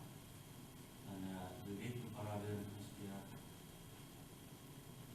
ef við erum að sennilega erum við að ef kerfið úrreist, þessi kerfið er eldra, mun eldra, þannig að ef að þessi breytingar eru svona hraðar sem að tala þá þurfum við að hugsa málin bara með menntunina okkar og færni svolítið en ég held að það sé alveg ljóst að við þurfum að vera á pari í þessum STEM og ákveðin sérhæfing er eftir í skóla þess að maður sér það bara í teimum þegar það kemur að því að búa til eitthvað í sprótaumhverfi til dæmis í sprótafyrirtæki og svona að þau eru langlífanlegust þegar teimin eru blönd og það snjallasta fólk sem ég hef unnið með og sé virka best í teimum eru auðvitað. Það er bara greið fólk. Ég er með svona STEM bakgrunn en að fá auðvitað með í einhver hóp er eitthvað til sterkar útbrunamanns verulega og ég held að sko en ég held að geti á saman tíma ekki allir orðið allt saman þannig að það þarf bara þessi djúpa tekníku sem að við var að tala þessi byggja ofan á það er ekki nóg að hafa sterkar skoðun og vera virkur í kommentarkerfum bara við verðum að byggja samfélagið á þekkingu og það þýðir ákveðna sérhæfingu en ég held að þessi hópar á svo mörgum stigum geti blandast mikið kvitt og betur saman. Ég held að það sé nákvæmlega sko það er þarna og þegar svo snúist að tala um hönnun og þegar fólk sé svo mismunandi hluti þegar maður segir orðið. En hönnun eins og vera að þróast í dag, þá er þetta að þróast meira við að vera þjónustahönnunir, upplifunarhönnunir, strategískir hönnunir, þetta er alls konar nýjar greinar og við vorum að samfæra okkar norrænum kollega rannsóknum hönnunlega greinarna og þróunina þar. Og það kemur bara skýrt fram að við erum á pari, það eru það 2% vinnuaflsins á Norðurlandum vinnur við hönnun. Og þar erum við, en kemur að greina niður í kannski nýja og svo klassískar hönnunagreinar, þá er við aðeins eftir á. Við erum í klassísku greinunum, við erum ekki byrjuð að mennta í rauninni eins og digital hönnunir, þeir eru meira tæknimenntaðir. Það vantar alltaf listræna menntun þar inni eiga og til þess að við náum virkilegum árangri inn í sko notendaheim og auðvitað þá þurfum við líka sálfræðing og mannfræðing og alls konar inn í það. Þess að tengja þetta inn í við mannlífið, þá verðum við að tala það með. Og þú veist, við tölum svo mikið tæknivæðingu og digital heim. Við erum alveg að fara að halda áfram að vilja bara góða mat og klapparmastöru og bara klóstið og svona. Þannig að við þurfum líka með ekki gleyma því. Tæknin er að við að þjóna henni að láta hann á þjóna okkur. Og þá verðum við að hafa þessar hugvísindagreinar, hafa hönnun, hafa mannlegu hliðina, jafn sterka inn í þróunartímanum og vísindin rannsóknirnar fjármagn.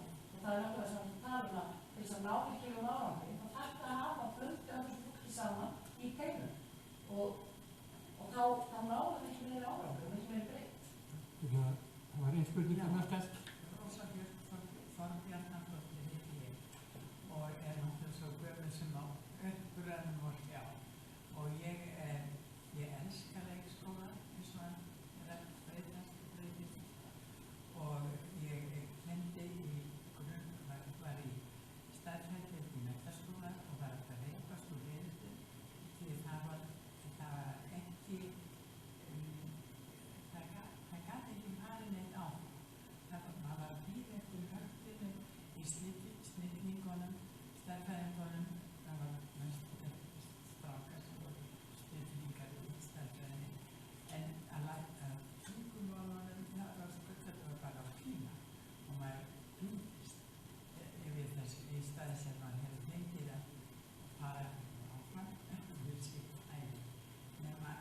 síðan kynnti ég í grunnskóla í Fjallgjá, var endurmenningarstjóri hjá Kennaraháskólanum og mér fannst mjög gott að vera minnst og þakka ykkur fyrir lesarar og allt sem það hefur komið. En ég myndi þurfa sko svona fjara mann á hópi klukkutíma til að ræða skólamál, en ég hef endalausan áhuga. Við þetta bara skiptir svo miklu máli og það sem skiptir svo mestu máli, það að nemendur nái tökum. Við varum minnst hér líka á það sem ekki ná tökum. Þeir kveljast alla æfum, það nýtist ekki hæfileikarnir og þeir þurfa að geta sigur á verkefni sem þeir geta ná tökum á og orðið sigurvegar. Og þá kemur það áhuga bara, já, en ég ekki var eitthvað eins langt og mér langar til, en það í mínum huga, þá pláss tilfærslu á milli skólastiga, þess í 10-12 ára bekk, þá bara ómikil tími. Þau hafa verið að senda þau í músík og dans og allt mögulegt, en þau líkaði tíma í skólanum og með það ég veit ekki núna þegar alla mína veru, ég veit ekki að segur virkar í gegnum hendur á.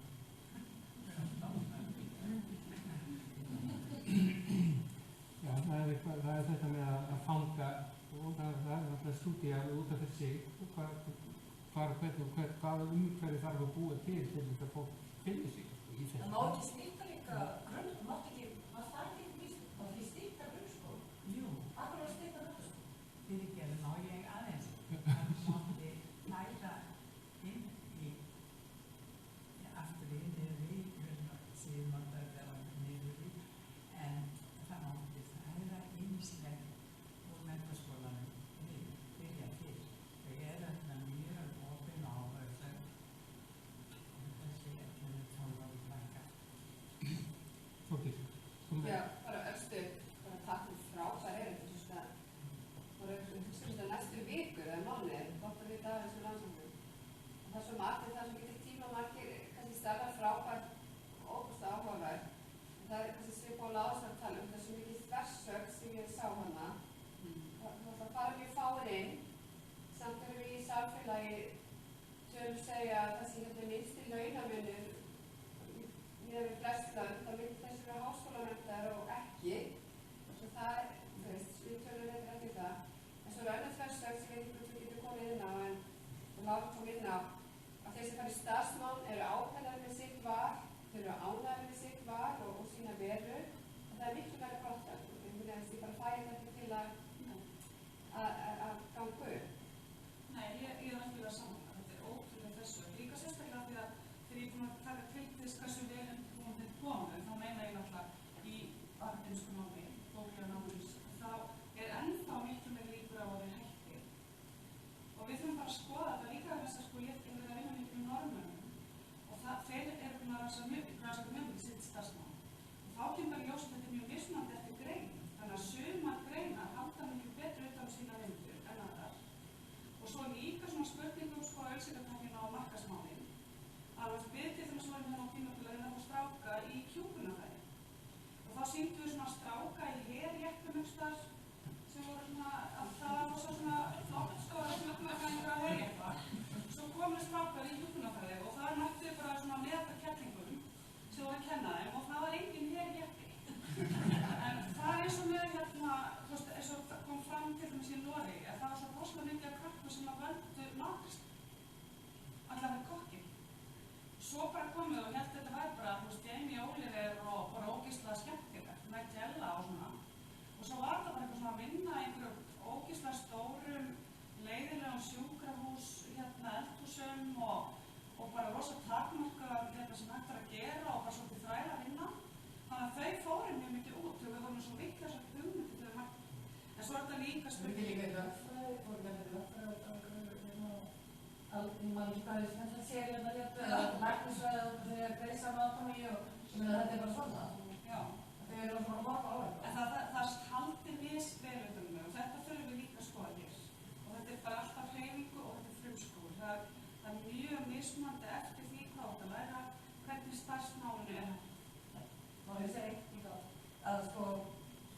er líka kunnulegilegt. En það er þetta, ekki í skólanir okkar allt of mikil, og það er þróunin er rosa höll, bara allt of mikil endurómur á einhverju námi sem að við og kennarar, við erum svo stopp, kannski, við erum ekki náttúrulega fljótt að breyta náminu eftir tíðarvartan, og það er bara, eins og þetta með dönsku námi, að ég meina, ég er alveg mjög hrifin af tungumálanámi og það er ekki, en við erum bara rosalega lengi að breyta, að setja enskuna fyrir fram á dönskuna, og það er bara líka kannski stjætt dönskukennar er bara stóru og það er bara mikið undir, það er bara mikið hagsmunir og það er einhvern veginn að segja að þau séu bara eðlilegt, en ég kannski horfa ekki alltaf á þetta svona, að þú veist að það er kannski bara allir að fara endurmennta af þetta fólki og ef við ætlum að vera fljóta að bregðast ykkur nútíma sem er alltaf einhvern veginn að verða svolítið hraðari og ég heldur enda þess að við erum ekki að hlaupa eftir öllum það, við erum bara líka að vera að halda okkur á jörðinni og við höfum meira tíma með nefndum og það er mjög sorglegt að því lengur sem við erum í skólanum því meira leiðist þeim í skólanum það er virkilega sorglegt og ég held að það sé bara það sem við erum virkilega að skoða og horfa á og við sláumst tímann og þú veist núna og til þess að eitthvað sé merkilegt það er tengt samhættuprófunum og þetta 21. er eitthvað sem heitir 21st Century Skills sem er bara ég myndi segja bara nýtt nafn fyrir bara eitthvað sem alltaf hefur verið mikilvægt að íbyrjandi samskiptafærni, félagsfærni, samstarfsfærni, ungs fólks og kannski einhvers konar ljósi getur við sagt eitthvað svona ákveðna svona samviskusemi og svona siðfræðilega pælingar en þú veist þetta er svolítið skrítið, við höfum alltaf innan tíma og samt finnst okkur ekki að hafa neitt tíma til að mennta út fólk og það er líka skrítið hvað það finnst leðilegt og ég held að það sé rosalega slæmt hvað það er lítið af einmitt svona hönnun og verklegu í grunnskólanum og það er eitthvað svona val og svo veluru og það, já sko, út að velja fennt en það er svona ekki samkeppni og hann fær svona 7. val þannig að þetta er ekki, þau eru ekki að fylgjast með hvað mínu velja í 10. bekk eitthvað sem er rosa spennandi að fengja það auðvitað ekki því það viltu allir fá það saman sko. En ég held að það sé líka spurning, ég meina við þurfum eitthvað að hugsa þessi heilstæðara og ekki svona greinaskipt og við erum alltaf að tala um þverfræðleika en Háskóli Íslands er til dæmis svo greinaskiptur að það er með ólíkindum í að kenna þetta í þessum háskóla og það er allt sett í svona búta. Ég ger þetta grínaði þegar þú ert alltaf kannski þverfræðlega og cross-disciplinary og transdisciplinary og bara disciplinary og okkur finnst það rosalega spennandi en þegar ég kemur út þannig vinnu eiginlega en svo vill þetta inn þetta er svo ógeðslega mikið vissun þú veist, ég vil þetta verka einhvern veginn og við erum bara Já, ég meina, ég vil kannski sko að vissulega tekið um það Það vill þetta ekki, ég vil Þegar ég hef verið að vinna með líffræðingum og hönnuðum og mikil kannski flóra fólki en það sem mann finnst að hafa verið í þessari sko þegar fólk áttaði sig að því að þarna væri eitthvað tækifæri og þá var þetta bara svona buzzword sko.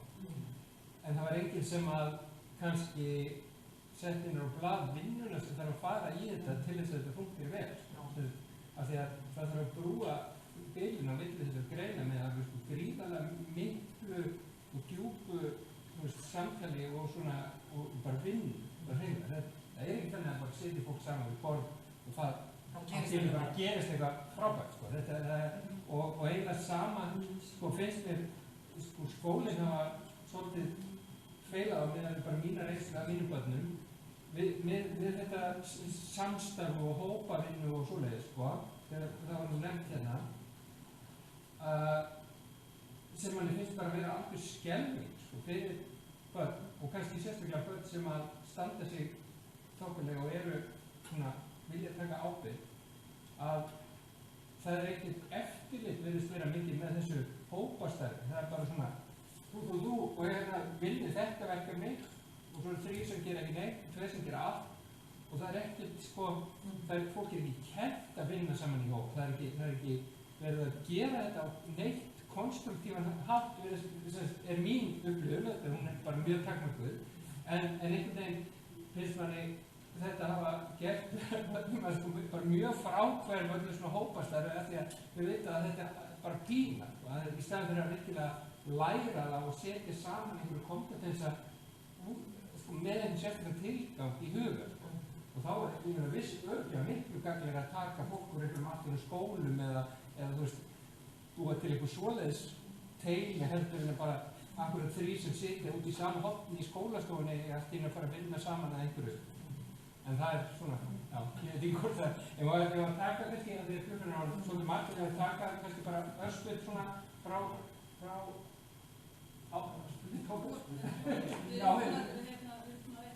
ok, ég er ekki að horfa nú mikið.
Nýsköpunarmiðja menntamála og er þverfaglegt teymi sem er reyna að koma þessu fótunum hefur þann tilgang að stuðla að innleiðing menntastefnu Reykjavík borgar og við erum að tala að vinna í teymum en svo er mjög erfitt fyrir háskólan kannski að vinna í teymum milli deild og háskólakennara að vinna saman og svo er erfitt fyrir kennarana að vera að vinna saman þegar ekki vanir að ráða í sinni eigin skólastofu og hafa ekki tamið sér það að vinna saman kannski það læra það ekki í háskólanum eða læra ekki að samtvinna kennslufögin í háskólanum svo fyrir að börnin vinna saman og fá leiðbeiningu í því frá kennarunum sem þegar kunni ekki vinna saman og svo komum við að vinnumarkaður og eigum öll að vinna saman í þverfæðanlegum heimum þannig það verður þetta að byrja og ég held að einhver leyti verður þetta að byrja á háskólanum sem er útskrifa nýja kennara sem er til að prófa okkur nýtt og er ekki vanið því að vera í skólastofunum með sínar eigin greinar því að þetta er þetta samtvinna á ábúrslega margþættan hátt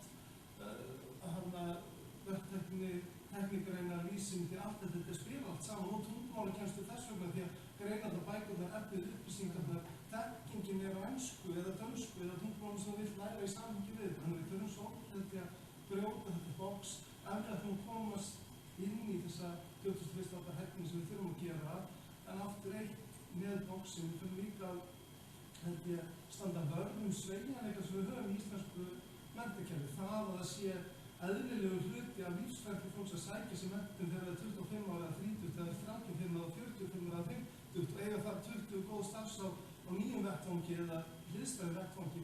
Það er eitthvað sem að stærri kerfi bjóða upp eins og í Þýskalandi þar sem þér mörgu brautir og 11 ára þegar kerfið til að vera hæfandi bóknáms eða hæfandi verknáms. Þannig að við þurfum að standa vörðum í það og í rauninni nýta styrkleika sem fæst úr því að hafa bæði fólk með fjölþættum bakgrunn að vinna saman líka sem getur hort fram á veginn og sveitt af brautinu sem það var átt og svo breytir ekki nefnir til því að enginn getur áður lengur í vinnu bókara því að það er allt sjálfur. Þannig að, já. Ég verða þá stöðið.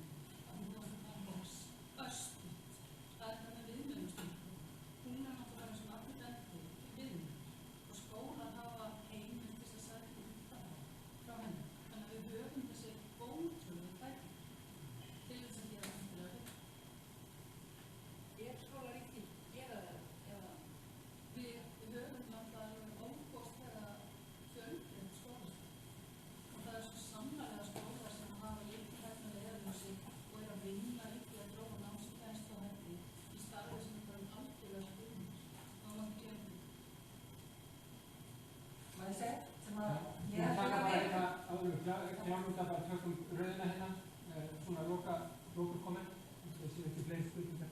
Ég held að við hefum ekki gleyma því að sko krakkar í dag í tæknivættum heimi, þau mæta rosalega vel búið til leiks. Ég meina, ekki satt ég og horfði á alltaf seriur David Attenborough 10 sinnum og þannig mættum í skólakerfið eða var orðin enskumælandi þegar ég var 8 ára eða eitthvað svoleiðis. Þannig að það er ýmislegt svo ég takki nú þann ból að það er rosalega margt. Ég held að krakkar í dag sé að mörguleiti svo miklu vel upplýstir, þetta við vorum, og mörguleiti, greiður aðgangur að upplýsingum og þannig að kannski efniviðurinn betri að koma fram svona miklu meiri plattform fyrir það og þannig ég held að efniviðurinn sem er kannski í skólakerfinu í dag sé að mörguleiti mjög vel útbúið, sko. Það var svo skemmtilegt. Já, maður velti þessu fyrir sér, sko.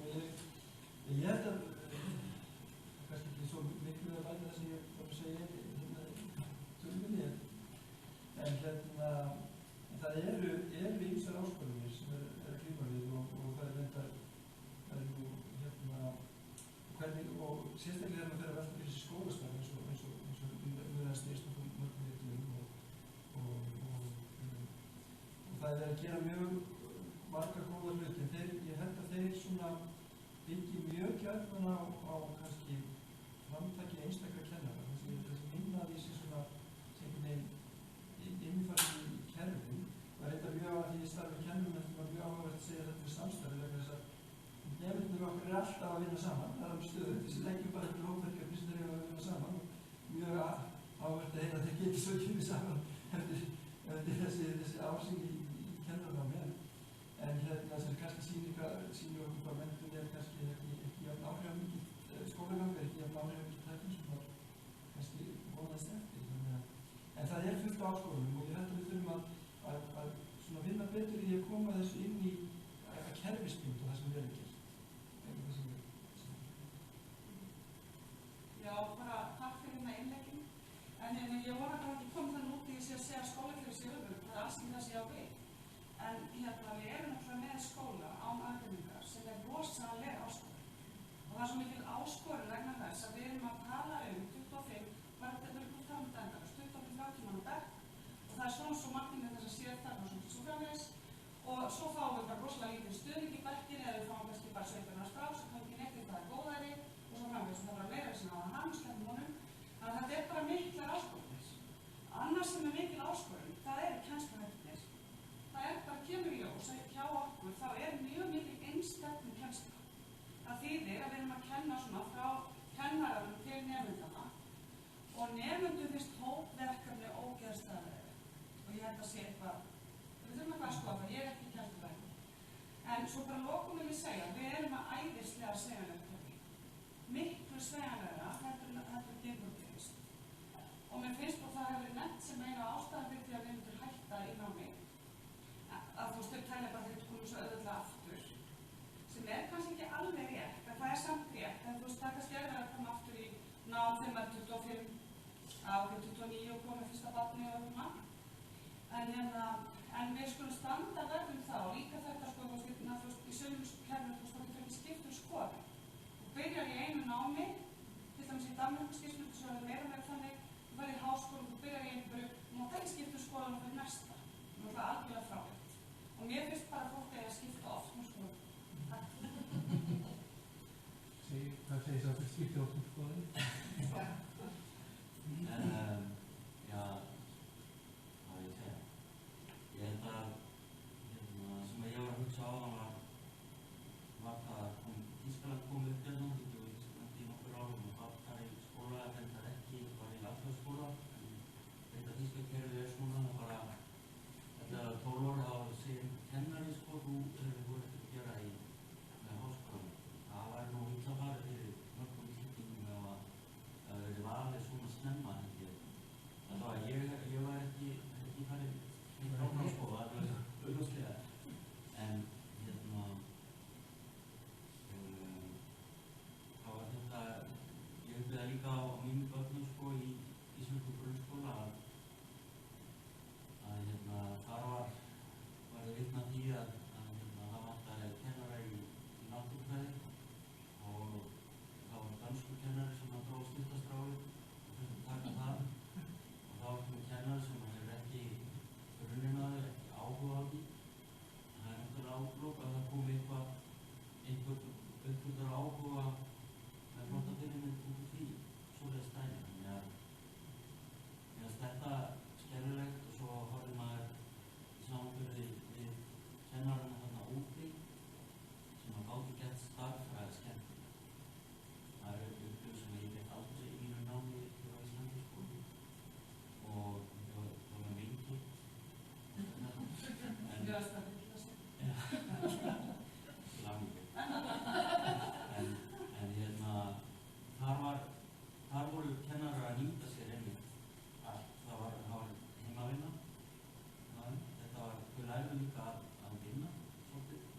ræði þetta með fyrirmyndirnar og að sé gæði í kennslunni, þannig að þeir sem eru að kenna ákveðin svið